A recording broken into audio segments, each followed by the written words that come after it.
Dear student, welcome back to Anand Institute Sivaganj YouTube channel. I am Om Prakash Kumar. Today we will discuss lesson number 6 tissue.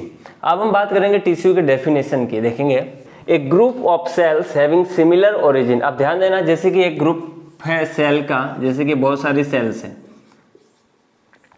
अब ध्यान देने वाली बात यह है कि ये जो सेल्स का ग्रुप है ये कैसा है, इनकी सबकी ओरिजिन कैसी है, सिमिलर है. मतलब सबकी ओरिजिन कैसी होगी, एक जैसी, या तो एक्टोडर्म, एंडोडर्म या मेसोडर्म, तीनों में से कोई भी एक ओरिजिन होगी. एंड डेवलपमेंट भी इनका क्या होगा, सिमिलर होगा, और इनके फंक्शन भी क्या होंगे, सिमिलर. यानी कि ये बोल सकते हैं कि ये सारी सेल्स एक साथ में मिलकर के किसी एक स्पेसिफिक फंक्शन को क्या करेगी, कंप्लीट करेगी. जैसे कि भाई क्लास 9th के सारे स्टूडेंट स्कूल के अंदर ये वर्क करेंगे तो ये क्या हो गया, स्पेसिफिक फंक्शन. और उस क्लास के जो स्टूडेंट्स हैं वो क्या हो गए, सेल्स हो गई, और जो क्लास है वो क्या हो गई, टिश्यू हो गई है. इस तरीके से आपको समझना है. नेक्स्ट है टिश्यू सेल्स में also differ in structure and function. अब ध्यान देने वाली बात यह है कि आपको मोस्ट और यही डेफिनेशन स्टार मार्क करके बताई जाती है. यानी कि आपको यही कहा जाता है कि यही डेफिनेशन होती है टिश्यू की. रियली में आपको अगर बात करें तो हमने बोला कि सबकी ओरिजिन क्या होगी, सेम होगी, सबका डेवलपमेंट सेम होगा, सबका फंक्शन सेम होगा, लेकिन ऐसा कई बार पॉसिबल नहीं होता है. तो बोल दिया कि टिश्यू सेल्स में also differ in structure and function. कभी कभी सेल्स, यानी कि जैसे कि मान लो ये एक टिश्यू है, तो इस सारे टिश्यू की स्ट्रक्चर, यानी कि इस टिश्यू के अंदर जितनी भी सेल्स हैं उनकी स्ट्रक्चर कई बार सेम और फंक्शन सेम नहीं भी हो सकता है. लेकिन अगर किसी टिश्यू के अंदर जितनी भी सेल्स हैं तो बोल दिया but are always similar in origin. But origin के अंदर हमेशा क्या होती है, सेम होती है. ये आपको स्पेशली इसको एक नोट डाउन करके लिख लेना है. नेक्स्ट आगे, study of tissue is called histology. Biology के अंदर अगर हम किसी भी चीज को स्टडी करते हैं तो उसकी एक अलग अलग ब्रांचें हैं. तो टिश्यू की स्टडी को हम क्या बोलते हैं, हिस्टोलॉजी. तो ये क्या होगी, इसकी ब्रांच हो गई. और फादर ऑफ हिस्टोलॉजी अगर कहा जाता है तो किसको कहा जाता है, बाइकॉट को. किसको कहा जाता है, बाइकॉट को. ये ध्यान रखना है. A tissue performs a specific function. आप ध्यान देना, अभी बात की सिमिलर ओरिजिन, सिमिलर डेवलपमेंट और सिमिलर फंक्शन. यानी कि इस टिश्यू के अंदर जितनी भी सेल्स हैं ये सेल्स मिलकर के एक स्पेसिफिक फंक्शन को क्या करेगी, कंप्लीट करेगी. तो बोल दिया a tissue perform a specific function. एक स्पेसिफिक फंक्शन को क्या करती है, परफॉर्म करती है. Next, tissue can be classified into 2 main group. Tissue को हम कितने ग्रुप के अंदर डिवाइड कर सकते हैं, 2 मेन ग्रुप्स के अंदर डिवाइड कर सकते हैं on the basis of their development. उसके डेवलपमेंट के बेस पे. तो फर्स्ट आपका जो है वो कौन सा टिश्यू है, प्लांट टिश्यू. और जो सेकंड है वो आपका कौन सा टिश्यू है, एनिमल टिश्यू. प्लांट टिश्यू के अंदर आपको देखना है कि प्लांट टिश्यू के अंदर एक तो टिश्यू है मेरिस्टेमेटिक टिश्यू, और सेकंड जो आपका है वो कौन सा है, परमानेंट टिश्यू. तो अब ध्यान देने वाली बात यह है कि परमानेंट टिश्यू और मेरिस्टेमेटिक टिश्यू. मेरिस्टेमेटिक टिश्यू भी कितने टाइप्स के होते हैं, 3 टाइप्स के. तो इनके नाम क्या होंगे, apical meristematic tissue, lateral meristematic tissue and intercalary meristematic tissue. Apical meristematic tissue क्या करता है, टॉप ग्रोथ करेगा, मतलब प्लांट हाइट में ग्रोथ करेगा. और लेटरल मेरिस्टेमेटिक टिश्यू के कारण से साइड में ग्रोथ करेगा, मतलब उसकी विड्थ बढ़ेगी, चौड़ाई. और इंटरकैलरी के कारण से उसके अंदर की तरफ से क्या होगी, इनर साइड उसकी ग्रोथ होगी. और जो परमानेंट टिश्यू है, इसका नाम से पता चल रहा है कि ये परमानेंट है. अब देखिए इससे क्या हो रही थी, इसकी ग्रोथ, इसका मतलब इसके अंदर सेल डिवीजन की कैपेबिलिटी क्या थी, प्रेजेंट थी. यहाँ पे सेल डिवीजन की कैपेबिलिटी क्या होती है, अब्सेंट होती है. तो परमानेंट टिश्यू जो है वो कितने टाइप के हो गए, 2 टाइप्स के, सिंपल और कॉम्प्लेक्स. सिंपल का मतलब यहाँ पर ये है कि इसके अंदर जितनी भी सेल्स हैं वो सारी की सारी कैसी हैं, एक जैसी है. तो पेरेन्काइमा, स्क्लेरेन्काइमा एंड कोलेन्काइमा, ये इसके क्या हो गए, 3 टाइप्स हो गए. और परमानेंट टिश्यू के अंदर जो कॉम्प्लेक्स है वो कितने टाइप के हो गए, 2 टाइप्स के, जाइलम एंड फ्लोएम. तो जाइलम जो है वो वाटर का ट्रांसपोर्ट करेगा प्लांट के अंदर, और फ्लोएम है वो किसका ट्रांसपोर्ट करता है, फूड का ट्रांसपोर्ट करता है. अब आपको इंपॉर्टेंट कौन सा है, तो हम बोलेंगे मेरिस्टेमेटिक टिश्यू क्या है, सबसे इंपॉर्टेंट है. और मेरिस्टेमेटिक टिश्यू के अंदर आपको इंपॉर्टेंट भी है, और इसकी एक ट्रिक बता देता हूं मैं आपको. M, A, L और I. जब हम मीनिंग देखते हैं माली की तो आपको देखो यहाँ पे तीनों मिल रहे हैं. M for meristematic, A for apical, L for lateral और I फॉर इंटरकैलरी. तो ये आपके लिए क्या हो गई, ट्रिक इसको याद करने की. नेक्स्ट है एनिमल टिश्यू. एनिमल टिश्यू के अंदर अगर हम बात करें तो एनिमल टिश्यू कितने टाइप्स के होते हैं, 4 टाइप्स के, जो किसके अंदर प्रेजेंट होंगे, एनिमल्स यानी human body, amphibia, reptiles, Mammalia, सारे इसके अंदर आएंगे. अब एपिथेलियम टिश्यू जो है आपकी बॉडी के अंदर वो प्रोटेक्शन और कवरिंग का पार्ट है, जो क्या करता है स्किन में प्रेजेंट होगा, और लाइनिंग ऑफ बॉडी ऑर्गन जो आपकी स्किन है उसके अंदर कौन सा टिश्यू है, एपिथेलियम टिश्यू। नेक्स्ट है कनेक्टिव टिश्यू, इसके अंदर बोन्स, ब्लड, कार्टिलेज, जो कि एक तरीके से बॉडी में क्या कर रहे हैं, सपोर्टिंग टिश्यू है, जो आपकी बॉडी को क्या कर रहे हैं, सपोर्ट प्रोवाइड कर रहे हैं। नेक्स्ट है मस्कुलर टिश्यू, मसल्स, जिसके अंदर मसल्स फाइबर के बारे में हम पढ़ेंगे, और ये किस में हेल्प कर रहे हैं, इन लोकोमोशन। जैसे मैं यहाँ पे चल रहा हूँ तो ये किसके कारण से हो रहा है, मसल्स के कारण से ही हो पा रहा है। नेक्स्ट है नर्वस टिश्यू, जैसे कि मान लो कि मेरे हाथ में जैसे मुझे अचानक से कोई फील हो रहा है, यानी कि मार्कर एकदम ठंडा फील हो रहा है, तो ये किस कारण से कूल फील हुआ, नर्वस टिश्यू के कारण से, न्यूरॉन के कारण से। तो न्यूरॉन क्या हो गया, कोऑर्डिनेशन, कंडक्शन ऑफ इंपल्स। अब ध्यान देना, जैसे ही मुझे पिन ड्रॉप टच हुई तो मेरे बॉडी के अंदर इंपल्स गया ब्रेन तक, और वापस जो मैसेज आ रहा है उसको हम क्या बोलते हैं, इंपल्स। नेक्स्ट है कंट्रोल ऑन बॉडी एक्टिविटी, और हमारी बॉडी की एक्टिविटी पे भी क्या कर रहा है, कंट्रोल कर रहा है। तो इस प्रकार से एनिमल टिश्यू के 4 टाइप्स हुए। अब हम देखते हैं एपिथेलियम टिश्यू के बारे में। अब हम बात करेंगे एनिमल टिश्यू के अंदर, हमने बात की थी कि एनिमल टिश्यू 4 टाइप्स के होते हैं, epithelium tissue, connective tissue, muscular tissue and nervous tissue. अब ध्यान देने वाली बात है कि जैसे इनके नाम है वैसे ही इनसे रिलेटेड वर्क है। आप इसको अगर इनके वर्ड पे जाएंगे तो आपको अच्छे से समझ में आएगा। जैसे कि ध्यान देना कि एपिथेलियम टिश्यू की अगर हम बात करें तो एपिथेलियम टिश्यू एनिमल टिश्यू के अंदर ही प्रेजेंट होता है, और ये सबसे ज्यादा मात्रा में देखने को मिलेगा, यानी कि मोर क्वांटिटी में। अब देखेंगे इसके अगर हम वर्ड के पार्टीशन करते हैं तो देखिए एक पार्ट बनेगा वर्ड का एपी, एपी का मीनिंग होता है अपॉन, एंड नेक्स्ट जो पार्ट है आपका ये बन गया थेलिया, ये ग्रीक वर्ड लिया गया है, इसका मीनिंग होगा थेलिया। थेलिया का मीनिंग यहाँ पर होता है ग्रोथ से। अब आपको एक बात समझ में आ गई, अपॉन ग्रोथ, यानी कि ये वो टिश्यू है जो किसी के ऊपर ग्रोथ कर रहा है, यानी कि अपॉन ग्रोथ मतलब किसी अदर टिश्यू के ऊपर क्या करेगा, ग्रोथ करेगा। अब जैसे इसको हम समझते हैं कि जैसे कि मान लीजिए कि ये मान लो कि कोई टिश्यू है और उसकी ये सेल्स है यहाँ पर नीचे, और ऊपर जो इसका टिश्यू होगा वो कौन सा टिश्यू होगा, एपिथेलियम टिश्यू। अभी हमने बात की अपॉन ग्रोथ, यानी कि वो किसी के ऊपर ग्रोथ कर रहा है, तो ये तो आपका हो गया एपिथेलियम टिश्यू, और ये जो रेड कलर का मार्कर से मैंने बनाया ये कौन सा हो गया, लोअर टिश्यू, जो इसके ऊपर क्या कर रहा है, ग्रोथ कर रहा है। कि एपिथेलियम टिश्यू जो है आपका वो हमेशा कनेक्टिव टिश्यू के ऊपर क्या करता है, ग्रोथ करता है। तो यानी कि एपिथेलियम का मीनिंग हो गया, एपी का मतलब अपॉन, और थेलिया का मीनिंग हो गया ग्रोथ, यानी अपॉन ग्रोथ, जो किसी के ऊपर ग्रोथ कर रहा है, अन्य अदर टिश्यू के ऊपर। तो ये जो एपिथेलियम टिश्यू है वो हमेशा किस पे ग्रोथ करता है, कनेक्टिव टिश्यू पे। तो हम बोल सकते हैं कि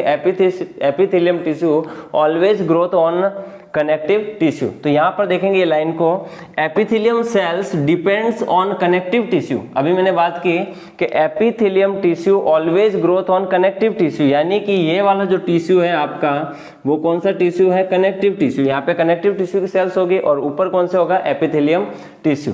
तो बोल दिया कि epithelium tissue always growth on connective tissue.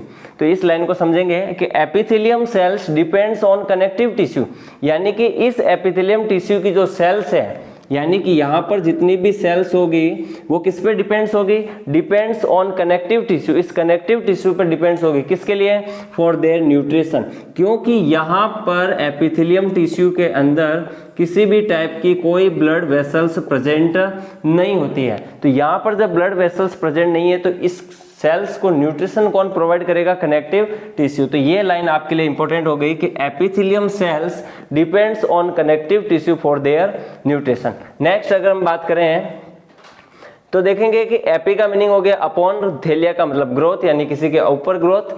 तो means the tissue which grows upon other tissue, ऐसा टिश्यू जो किसी अदर टिश्यू पे क्या कर रहा है, ग्रोथ कर रहा है। दूसरी बात, एपिथेलियम टिश्यू आपकी बॉडी को क्या कर रहा है, कवरिंग कर रहा है। इसके अलावा आपकी बॉडी को क्या कर रहा है, प्रोटेक्शन भी प्रोवाइड कर रहा है। तो इसका मतलब एपिथेलियम टिश्यू के अंदर मेनली क्या आएगा, तो आप बोलेंगे स्किन। क्या आएगी, स्किन के बारे में हम यहाँ पे स्टडी करेंगे। नेक्स्ट देखेंगे एपिथेलियम टिश्यू। देखो ईटी का मीनिंग है epithelium tissue. Epithelium tissue forms the surface of the skin. अब ध्यान देना, आपके स्किन की जो सरफेस है ये किसकी बनी हुई है, एपिथेलियम टिश्यू की। नेक्स्ट आगे, lies in many cavity of the body organ. यहाँ पे ध्यान देना, बॉडी ऑर्गन, आपकी बॉडी के अंदर जैसे स्टमक है, small intestine, large intestine, alveoli, उनकी जो लाइनिंग बॉडी का मतलब जैसे कि आप कह सकते हैं कि जैसे कि ये स्टमक है इस तरीके से, तो इस स्टमक की जो ये लाइनिंग बनी हुई है, मतलब इसकी जो वॉल बनी हुई है, वो भी किसकी बनी हुई है? एपिथेलियम टिश्यू की बनी हुई होती है। And covers the internal organ, और वो इंटरनल ऑर्गन को क्या कर रही है? कवर कर रही है, यानी कवरिंग भी कर रही है और उसे प्रोटेक्शन भी प्रोवाइड कर रही है। नेक्स्ट आगे हम देखेंगे, epithelium tissue forms the outer covering और lining for some part of the body organ. अब ध्यान देने वाली बात वही कि ये क्या कर रहे हैं? बॉडी ऑर्गन को कवर कर रहे हैं और कुछ अदर सम पार्ट्स को भी क्या कर रहे हैं? बॉडी के कवर करते हैं। इसके अलावा कह सकते हैं outer covering of the body, body की जो आपकी स्किन है वो भी क्या है? Outer covering. तो ये एपिथेलियम टिश्यू क्या कर रहा है? इनर लाइनिंग बॉडी ऑर्गन को क्या कर रहे हैं? कवर कर रहे हैं। इसके अलावा आपकी जो बॉडी की स्किन है उसको, यानी उसको भी क्या कर रहे हैं? कवर कर रहे हैं। नेक्स्ट आगे है थीन ए सेलुलर बेसमेंट मेम्ब्रेन। ध्यान देने वाली बात ये वर्ड है, बेसमेंट मेम्ब्रेन। एपिथेलियम टिश्यू और कनेक्टिव टिश्यू के बीच में एक मेम्ब्रेन प्रेजेंट होगी और उस मेम्ब्रेन का नाम क्या होगा? Basement membrane. अब ध्यान देने वाली बात यही है, बेसमेंट मेम्ब्रेन। कई बार क्वेश्चन आया हुआ है कि which membrane present between epithelium tissue and connective tissue, तो आपका आंसर क्या होगा? बेसमेंट मेम्ब्रेन, जो कि एक तरीके से कैसी होती है? थीन यानी कि पतली, और सेलुलर यानी कि बहुत ही, अब आप एक सोच सकते हैं ये जो टिश्यू, इसके अंदर जो सेल्स होती है जिन्हें हम आंखों से नहीं देख सकते हैं, तो ये तो उनसे भी छोटी सेल्स होगी, तो जो कहाँ पर प्रेजेंट होगी? इनके बीच में प्रेजेंट होगी, जिसको क्या बोलेंगे? Basement membrane. अब ध्यान देने वाली बात है, thin and cellular basement membrane is present in between epithelium tissue and connective tissue. तो एपिथेलियम टिश्यू और कनेक्टिव टिश्यू के बीच में कौन सी मेम्ब्रेन प्रेजेंट होती है? Basement membrane. जो आपको ये स्पेस दिखाई दे रहा होगा, तो बेसमेंट मेम्ब्रेन बी है। Next, in these tissue blood vessels are not present. अब ध्यान देना, एपिथेलियम टिश्यू के अंदर ब्लड वेसल्स प्रेजेंट नहीं होती है। इसके अलावा एक और चीज ध्यान देंगे, यहां पर लिम्फ वेसल्स भी प्रेजेंट नहीं होती है। तो जब यहाँ पर ब्लड वेसल्स और लिम्फ वेसल्स प्रेजेंट नहीं है, तो यहाँ पर न्यूट्रिशन कौन प्रोवाइड कर रहा है? Connective tissue. इसलिए मैंने इस लाइन को पहले बता दिया था कि epithelium cells depends on connective tissue. किस पे डिपेंड्स होती है? कनेक्टिव टिश्यू पर। किसके लिए? For their nutrition. नेक्स्ट आगे, the cells of these tissue, यानी the cells of epithelium tissue are densely connected to one another. ध्यान देना, इस एपिथेलियम टिश्यू की जो सेल्स होती हैं वो अदर टिश्यू के साथ में क्या होती है? टाइटली अटैच होती है, यानी कह सकते हैं डेंसली कनेक्टेड, मतलब बहुत ही टाइटली अटैच होती है। और यहाँ पर एक चीज ध्यान देना है कि बेसमेंट मेम्ब्रेन को जब आप हायर क्लास में पढ़ेंगे तो यहाँ पर 3 टाइप्स के क्या होते हैं? जंक्शंस प्रेजेंट होते हैं, जो अलग अलग तरीके से यहाँ पर जो न्यूट्रिशन को क्या है? भेजते हैं। ठीक है, अलग अलग तरीके होंगे उसके, वो 3 टाइप्स के टाइट जंक्शन वगैरह वहां देखेंगे। नेक्स्ट आगे हैं, the intercellular substance in between them rarely present और एब्सेंट। अब ध्यान देने वाली बात वापस कि एपिथेलियम टिश्यू जो आपका है और जो कनेक्टिव टिश्यू नीचे है,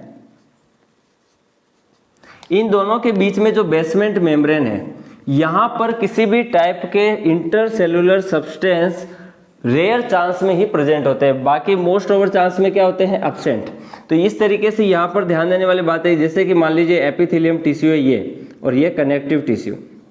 तो कनेक्टिव टिश्यू यहाँ पर न्यूट्रिशन अलग अलग तरीके से प्रोवाइड करेगा। एक तो तरीका ये है कि वो बिल्कुल पूरी तरीके से यहाँ पर भेज सकता है। दूसरा तरीका है कि ये एपिथेलियम टिश्यू, और दूसरा ये है कनेक्टिव टिश्यू। यहाँ पर एक स्पेशल स्पेस होगा, वहीं से ही वो क्या करेंगे? इस न्यूट्रिशन को क्या करेंगे? सेंड करेंगे, यानी कि भेजेंगे, और ये इस तरीके से। और तीसरा तरीका जो होता है वो कुछ इस तरीके का होता है। तो ये हो गया आपका एपिथेलियम टिश्यू और ये आपका हो गया कनेक्टिव टिश्यू। नेक्स्ट आगे, the first to occur during embryonic development. अब ध्यान देने वाली बात है, epithelium tissue the first to occur, occur का मतलब दिखाई देना, यानी कि ड्यूरिंग एम्ब्रियोनिक डेवलपमेंट, जब एम्ब्रियोनिक डेवलपमेंट होता है, यानी कि जब एम्ब्रियो डेवलप होता है यूटेरस के अंदर, फीमेल बॉडी के अंदर, तो सबसे पहले आप ये सोचिए कि मेल गैमेट जैसे कि एन और फीमेल गैमेट एन, दोनों से क्या बनता है? 2n जाइगोट, और जाइगोट से क्या होता है? एम्ब्रियो डेवलप होता है। तो जब एम्ब्रियो डेवलप हो रहा है तो सबसे पहले कौन सा टिश्यू डेवलप होता है एनिमल की बॉडी के अंदर? तो हम कहेंगे एपिथेलियम टिश्यू। तो बोल दिया कि the first to occur during embryonic development. Next, this tissue has a high ability to regenerate. Regenerate का मतलब जैसे कि आपका कहीं एक्सीडेंट हो गया, कहीं आपके लग गई, या फिर आप कहीं मान लो गम जब रोड पे घसीट जाते हैं, तो ये जो टिश्यू हमारे जो बॉडी के सेल्स के जो टिश्यू क्या डैमेज होते हैं, तो ये वापस रीजनरेट, यानी कि जल्दी से जल्दी वापस क्या हो जाते हैं, रीजनरेट हो जाते हैं। लेकिन अगर बॉडी के इंटरनल टिश्यू अगर डेवलप, अगर मान लो उनको किसी टाइप की चोट लग जाती है तो उनको वापस डेवलप होने में या रीजनरेट होने में बहुत ज़्यादा टाइम लगता है। तो इनके अंदर एपिथेलियम टिश्यू जो आपकी स्किन है यानी कवरिंग कर रही है, उनके अंदर रीजनरेटर की पावर क्या होती है, हाई होती है। नेक्स्ट आगे, the skin the lining of the mouth, यानी कि माउथ की लाइनिंग यानी कि टिश्यू की बात कर रहा है। The lining of blood vessels, blood vessels का मतलब आर्टरी, वेन एंड कैपिलरीज। तो जैसे कि मान लो कि ये आर्टरी है मेरे पास में, इसकी जो ये लाइनिंग वॉल है वो भी किसकी बनी हुई है, एपिथेलियम टिश्यू की बनी हुई होती है। नेक्स्ट आगे, लंग्स एल्वोलाई, लंग्स के अंदर जो एल्वोलाई होती है, और आपको ध्यान है कि functional and fundamental and structural unit of lungs की अगर हम बोले तो वो क्या होती है, एल्वोलाई ही होती है। एंड किडनी ट्यूबल्स, अब ध्यान देना किडनी ट्यूबल्स का मीनिंग यहाँ पर है नेफ्रॉन से। किससे मीनिंग है, नेफ्रॉन से। तो नेफ्रॉन्स जो है वो भी क्या होंगे, एपिथेलियम टिश्यू के बने होंगे। Are all made up of epithelium tissue. Next आगे, द परमेबिलिटी, अब ध्यान देना परमेबिलिटी के बेस पर आपने देखा होगा हमेशा कि जैसे कि हमने यही बात की थी, देखो ये एपिथेलियम टिश्यू और ये है आपका कनेक्टिव टिश्यू, और इन दोनों टिश्यू के बीच में जो मेम्ब्रेन प्रेजेंट है, इस मेम्ब्रेन को हमने क्या नाम दिया है, बेसमेंट मेम्ब्रेन। और मेम्ब्रेन जो होती है वो 3 टाइप्स की होती है, सेमी परमेबल और परमेबल, और एक होती है मोस्टली हाईली परमेबल, जो पूरी चीज़ों को क्या है, जाने दे रही है, मतलब मटेरियल को ट्रांसपोर्ट होने दे रही है। तो बोल दिया कि the permeability of the cells of various epithelia, यानी कि बहुत सारे अलग अलग एपिथेलियम टिश्यू की जो अपने परमेबिलिटी होती है, play an important role in regulating the exchange of material between the body. अब ध्यान देना, एक चीज़ हम यहाँ पर और भूल गए हैं, वो देखेंगे कि जैसे कि ये एपिथेलियम टिश्यू है हमारे पास में और ये कनेक्टिव टिश्यू है। कई बार क्वेश्चन आता है कि एपिथेलियम टिश्यू की जो 2 लेयर है, यानी कि एक लेयर जो इसकी है, मान लो कि ये स्किन ही है अगर हम मानते हैं, तो इसकी एक लेयर किसके कांटेक्ट में है, एनवायरनमेंट के कांटेक्ट में। मान ली कि ये वाली जो लेयर है वो किसके कांटेक्ट में है, एनवायरनमेंट के कांटेक्ट में। एनवायरनमेंट के कांटेक्ट में जो लेयर है वो हमारी यही लेयर है। अब इसके जो इनर साइड की लेयर की अगर हम बात करें तो वो किसके कांटेक्ट में है, कनेक्टिव टिश्यू के कांटेक्ट में है। तो ये बोल दिया कि इसकी एक लेयर किसके कांटेक्ट में है, एनवायरनमेंट के कांटेक्ट में, और जो इसकी जो सेकंड लेयर है वो किसके कांटेक्ट में होगी, कनेक्टिव टिश्यू के। तो अब बात ये हो गई कि यहाँ पर जो ये लेयर है ये कैसी होती है, परमेबल तो होती है, लेकिन कैसी, semi permeable.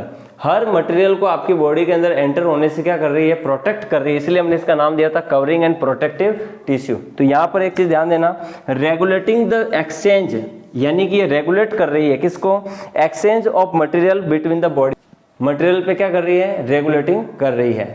Next is animal tissue की अगर हम बात करें तो हमारे बॉडी के अंदर 4 टाइप के एनिमल टिश्यू होते हैं।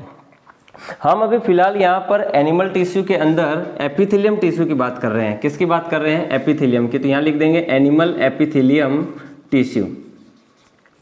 अब देखेंगे कि एपिथेलियम टिश्यू कितने टाइप्स के होते हैं, 2 टाइप्स के। फर्स्ट है सिंपल एपिथेलियम। अब ध्यान देना, सिंपल नाम क्यों पड़ा उस चीज को समझेंगे। यहां पर क्या होगा, सेल्स, देखेंगे टिश्यू किससे मिलकर के बना हुआ है, सेल से। तो यानी कि जो सेल से मिलकर के बना हुआ तो है, लेकिन यहाँ पर जो सेल की अगर हम लेयर की बात करें तो वो कितने लेयर होगी, ओनली फॉर सिंगल लेयर। तो मैंने यहाँ लिखा है made of the 1 level of cells. यहाँ पर जो सेल्स का लेवल है वो कितना होगा, केवल 1, यानी कि बोल सकते हैं सिंगल लेयर, इसलिए इसको बोलते हैं सिंपल एपिथेलियम टिश्यू। नेक्स्ट है आपका compound and stratified epithelium tissue. नाम से पता चल रहा है यहाँ पर कंपाउंड, यानी कि यहाँ पर जब सेल्स की लेयर होगी तो 1, जैसे कि ये लेयर है मान लीजिए, तो यहाँ पर 1 से ज्यादा क्या होगी, लेयर्स प्रेजेंट होगी। तो बोल दिया कि मेड ऑफ 2 और मोर लेवल ऑफ सेल्स, यानी कि जो कंपाउंड एपिथेलियम टिश्यू के अंदर जो सेल्स होगी उनके अंदर जो सेल्स के लेवल होंगे वो क्या होंगे, 1 से ज्यादा होंगे या 2 से भी ज्यादा। तो बोल लिख दिया मेड ऑफ 2 और more level of cells. Simple epithelium tissue भी है, वो आपके कितने टाइप्स का होता है, 4 टाइप्स का। और कंपाउंड एपिथेलियम टिश्यू है वो भी क्या होते हैं, अलग अलग टाइप के होते हैं। और एक और एपिथेलियम टिश्यू जो अलग से होता है वो आपका होता है स्पेशलाइज्ड एपिथेलियम टिश्यू, लेकिन वो हमारे सिलेबस में नहीं है तो उसके बारे में डिस्कस नहीं करेंगे। सिंपल एपिथेलियम टिश्यू कितने टाइप्स का हो गया, 4 टाइप्स का। स्क्वेमस एपिथेलियम टिश्यू, देखेंगे इसको बोलने का तरीका थोड़ा सा ध्यान देंगे। ये एपिथेलियम टिश्यू के टाइप है, और एपिथेलियम टिश्यू का ये कौन सा टाइप है, सिंपल एपिथेलियम टिश्यू। तो सिंपल एपिथेलियम टिश्यू का जो फर्स्ट टाइप है इसका नाम क्या होगा? सिंपल स्क्वेमस एपिथेलियम टिश्यू, आप ध्यान देना। और जो सेकंड होगा उसका नाम क्या होगा? Simple columnar epithelium tissue. Next जो थर्ड है उसका नाम होगा simple cuboidal epithelium tissue. Fourth जो है उसका नाम होगा simple pseudo stratified epithelium tissue. अब एक चीज और ध्यान देनी है, अभी यहाँ पर सिंपल का मतलब हो गया लेवल कितना है सेल्स का? 1 है। इसके अलावा इनके 4 टाइप्स किसके बेस पे बने हैं? इनके स्ट्रक्चर के बेस पे। स्क्वेमस का मतलब चपटी होगी, कॉलमनर का मतलब कॉलम के जैसी, और क्यूबोइडल का मतलब क्यूब के शेप की। इस तरीके से इनके टाइप बने। और कंपाउंड एपिथेलियम टिश्यू के अंदर हम यहाँ पर इतना ही स्टडी करेंगे।